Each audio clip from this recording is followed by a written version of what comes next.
no weather man in Lucena City.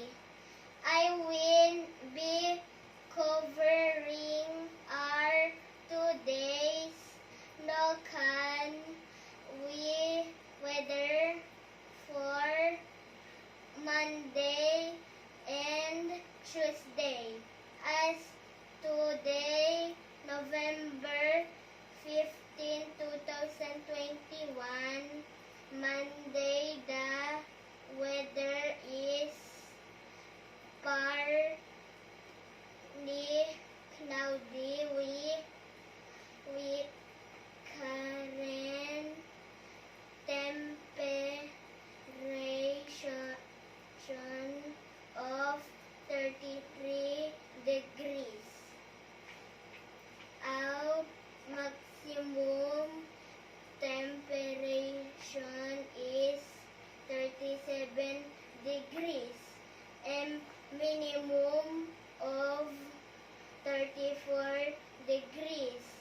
We will have 50% chance of precipitation tonight with the humidity of 76%. And for Tuesday, November 16, 2021, there will be thunderstorm. The temperature is 29 degrees.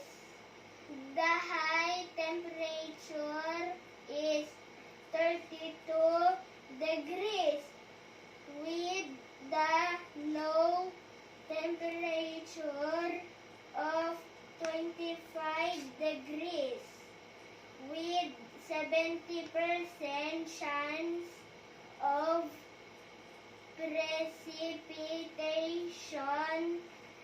This has been your MSEUF weather update. Drink a lot of water. Don't go outside if it is not necessary. I'm Roman McCain Miller reporting. Stay safe.